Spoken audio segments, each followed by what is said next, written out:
Omar Mateen, 29 years of age, killed 53 people in the Pulse nightclub in Orlando, Florida. He called 911 and pledged allegiance to the Islamic State. Left-wing pundits were quick to report that it was not about religion. The shooter had emotional problems. They cited one of his former wives who said he had been mentally unstable and had beaten her. But does mental illness mean that religious ideology was not a factor? Certain religions, especially those with a history of conquest and violence, appeal to those with violent psychotic leanings. We are told that Islam is not to blame. The problem is with guns. We need to squash the Second Amendment, or so we're told. But if Mateen doesn't represent all Muslims, why is he said to represent all gun owners? The shooter deliberately targeted the club because it was a gay club. His father said a recent incident in Miami in which a gay couple were kissing in front of his wife and son made him very, very angry. Quote, "It is a fact that Muslim communities are extremely homophobic," said Sohail Ahmed, an openly gay Muslim. Quote, "According to traditional Islam, homosexuality is one of the worst of sins. In addition, it is a mainstream view that the punishment for homosexuality is death.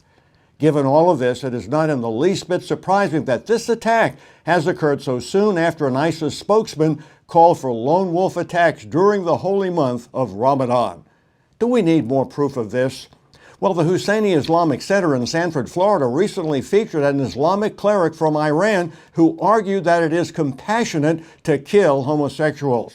In his lecture, he said, and I quote him, "There is nothing to be embarrassed about this death sentence. The only way gays and lesbians can be forgiven is to die," close quotes. America supposedly has had all these shootings because we are a people who love our Bibles and love our guns. But what about Paris and Brussels? What about London and Madrid? These are supposed to be gun-free zones, and Europe is not exactly the Bible Belt. The Islamic State is a failure. It typically relies on so-called lone wolves and disenchanted young men to carry out attacks that it does not have the capability of carrying out itself. It plays on pre-existing anti-Semitic, anti-Western, and anti-women sentiments within sections of the broader Muslim community. All the major Muslim advocacy groups in the West will condemn the shootings in Orlando and elsewhere, but that is not enough.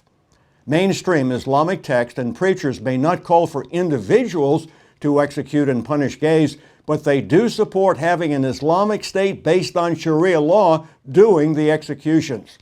The real issue isn't with killing gays, it's who does the killing. If a person believes that a Sharia-based government should execute gays, then it doesn't take much for that person to want to kill gays. If you are convinced that a Sharia-based violent jihad is permissible, you will make gays one of your top targets. The West is bending over backwards to accommodate Islam. Sharia-compliant KFC restaurants are popping up in different parts of the world. Has Colonel Sanders converted to Islam? In the UK, KFC restaurants no longer provide wipes, those things that wipe the grease off of your fingers. Well, why is that? Because the wipes are soaked with an alcohol-infused liquid. Alcohol is forbidden in the Quran, the Islamic holy book. Interestingly, reports are coming from the UK that Muslim nurses are not cleaning up the way they should for the same reason. There is a serious danger of infection to hospital patients, particularly the weak and the elderly, but the Muslim nurses refuse to wash properly. Jesus said, "I am come that they might have life and that they might have it more abundantly." Whom do you wish to follow? The way of the sword or the way of the cross?